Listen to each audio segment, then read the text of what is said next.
maamulaha guud ee shirkadda East African National Sameerta ee dalkaasi Ethiopia oo maanta waraysi khaas ah siiyay Star TV isagoo booqasho ku yimid dalka Somaliland. Master Marshal Basanu ayaa sheegay inuu aad ugu faraxsan yahay imaantinka dalka Somaliland iyo xiriirka Somaliland iyo Ethiopia. Waxa kale oo aan aad ugu faraxsanahay buu yiri shirkadda East African National Sameerta inay noqoto shirkaddii ugu horeysay ee nooceeda ah ee xafiis ka furata dalka Somaliland. Industrial groups in Ethiopia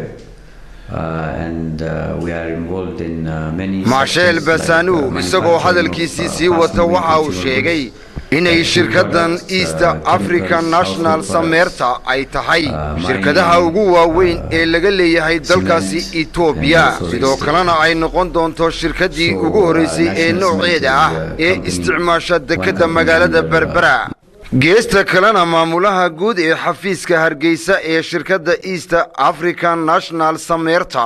Farax Yalaxow Cusmaan ayaa isaguna faahfaahin waxa uu ka bixiyay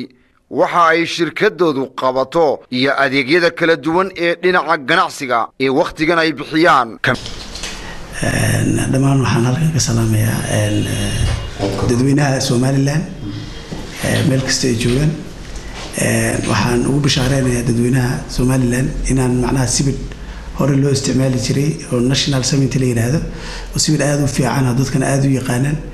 oo ilaa muddo dhexdaasba joogsaday in dibadda loo bilaabay isagoo quality-giisina intii hore laga wanaajiyay tasjiilaad badan iyo mataqaanaa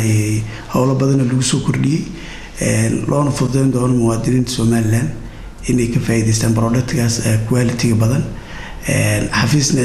aan ka furay hadda mataqaanaa warshada ka furtay Somaliland xafiiska ugu horeeyay ee company Ethiopian oo wadankan ka furto inuu noqday ayadu doonayso shirkaddan inay waxyaalo badan oo kale ka qabato wadanka. maantana waxaa martino ah ownerkii warshada wiilkiisii oo shirkadda madaxka ah sibirkan cid allo cid xiisaynayso inay gadato ama doonayso in ay kala xiriiri doonaan kambaniyadii hore consortiumka hore ee wadi jiray bariga hore suuqa soo geliya baray haddana ayagii shaqadii inay wadi doonaan wixii ka dambeeyana laga xiriiri doono cid kasta u baahato animinada u baahdaan xafiiskaas kala xiriir doono xafiisadda shirkadda ee ku leedahay magaalada Hargeysa. banigan weyn ee shirkadda East African National Sameerta ee dalkaasi Ethiopia ayaa ah shirkaddii ugu horeysay ee nooceeda ah ee ka furata dalka Somaliland xafiis ku saabsan ganacsiga dhinaca sibirka. Umar Cali iyo Mustafa Adan Tahar, telefishinka caalamiga Star, Hargeysa.